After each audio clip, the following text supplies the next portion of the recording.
Hello and welcome back to my channel. Today I'm going to be taking a look at the custom scene base city area.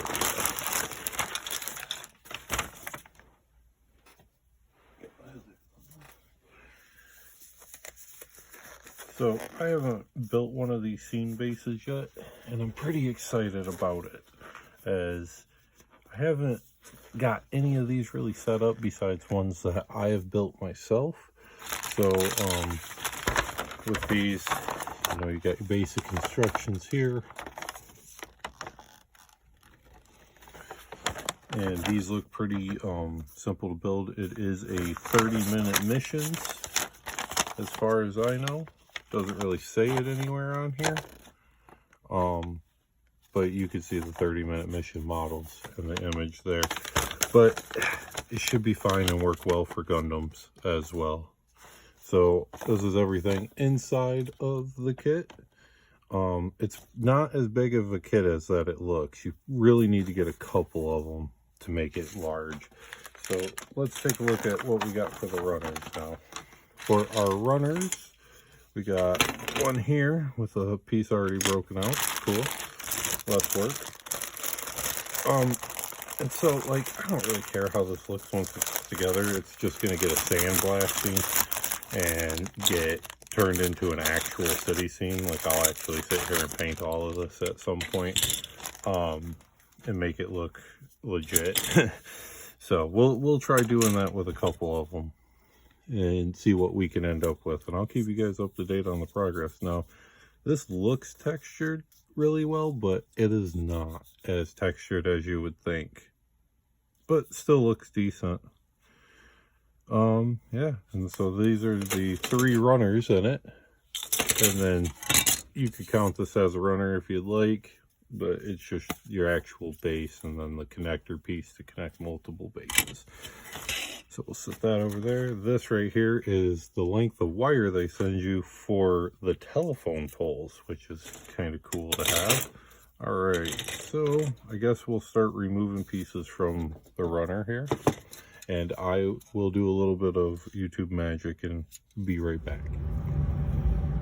And here's everything laid out after being removed from the runners.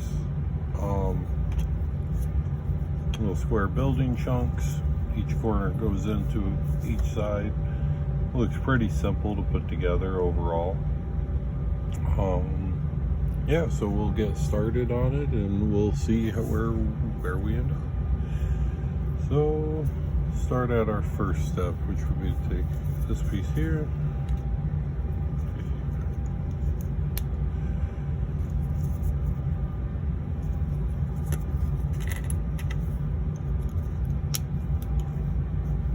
To do it twice. Then we are to take one of our road pieces, connect it like that. Okay.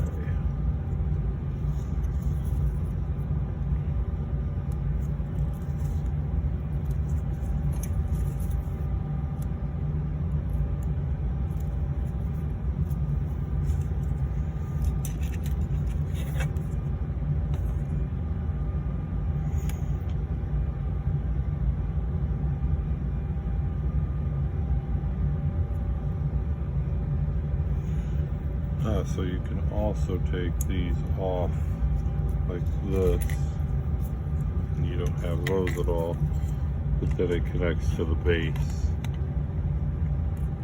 like that. It all snaps in just like that. Now you got a roadway.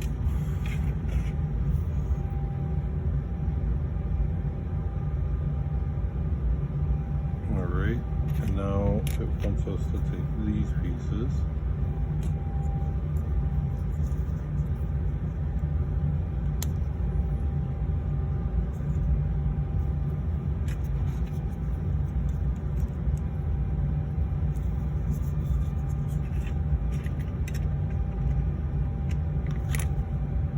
connecting them right like that to these slots along the sides.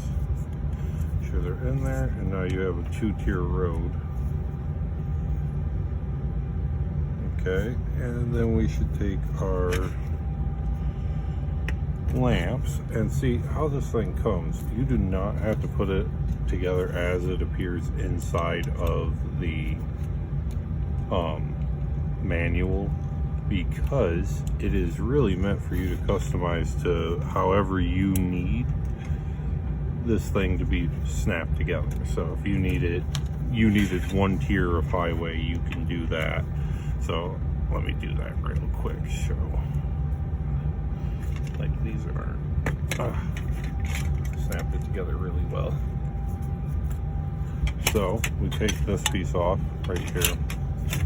We need to find where it fits in down here, and then you can just take this, boom, and now you have a 3-section highway that's hanging off a little bit more. For these pieces, so you want to take one of these and one of these and put them together like that. But before you do that, make sure you put one of these in.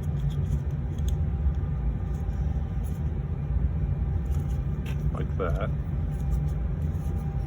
And then put this in like that. And that is one roof piece done. And that piece on the bottom that we just did. So once again, we're going to move everything on the freeway here. No worries about that. We're not too stressed. So let's put this here like that, and this one here. So now they're more off to the side. And let's see about connecting this freeway back with leaving room for a building or so to go in. Now these pieces, you don't really need them if you're not going to have the double layered freeway, right? So we'll remove those for right now. Take this piece and we'll go, is that going to work? Can we fit that in there? Should be able to fit that in there. All right, take that piece.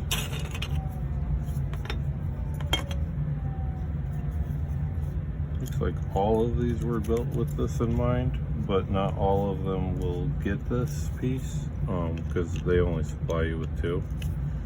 So snapping that together. Cool thing too, you got the more pristine side here, and then if you flip it over, it's completely wrapped. So however you want your destruction to be.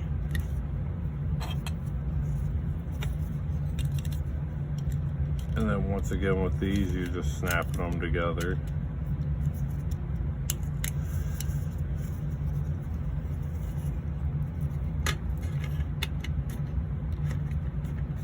And then these parts, they don't really snap in, they just kind of sit on top of the other parts. So we'll have to turn this building to get these to fit. But there, now you have 2 buildings.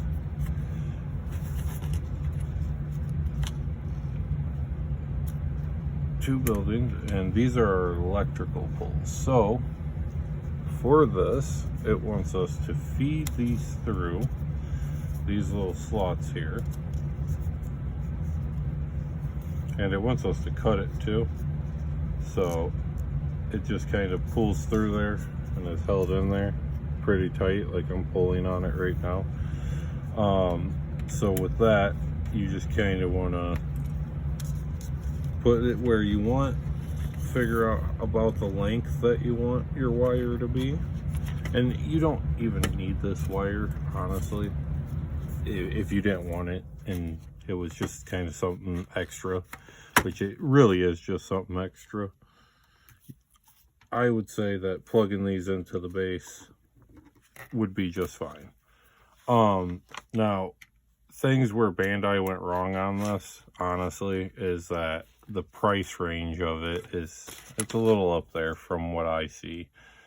I see a lot of places charging outrageous prices for it. I picked this up for about $16.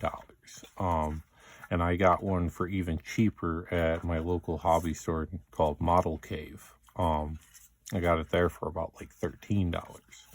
So I would say shop around.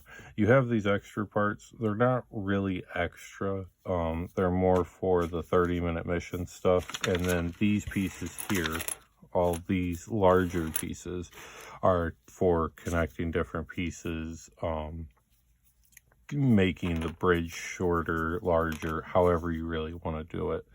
So yeah, no, this was a great little kit.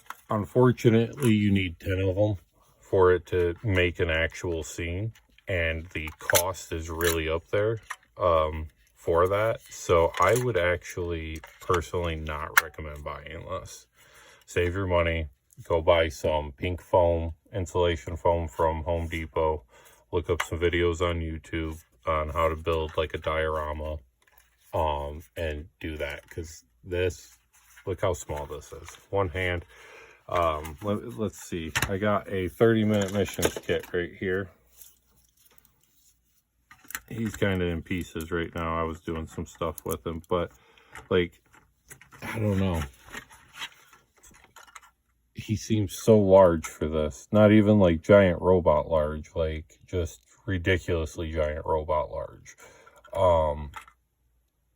Yeah, what they show you on the cover of this too is almost a little deceiving. It's not really like deceptive or anything. It is deceiving though. It looks so much larger than what it is. Then you look at these pictures and they show this little battle scene, and yeah, like I said, you need 10 of these to make a battle scene. Not really worth your time. I would probably, like I said, avoid this. Build it out of foam and call it a day. So yeah, that will be my video for the day. I appreciate anybody checking this out. Make sure you like and subscribe for more videos. I'll be getting some more up very soon. Some more Gundam builds, 30-minute mission builds. I have 30-minute sister I would like to build, a couple more scenes to build out, and I have some effect parts that I would like to take a look at and see if those are as good as the planes. Not impressed so far by this. And I will check out, I have another city base to add to it, so maybe we can do that in a future video and just see how large we can get this thing. Maybe we can turn it into an actual city if I can find enough of them for cheap. Overall rating, though, is still going to set right about 3 out of 10. There's no stickers with it, as a short reminder, so if you're into that, that's a good thing. But it does need painted. All right, everyone, have a great day.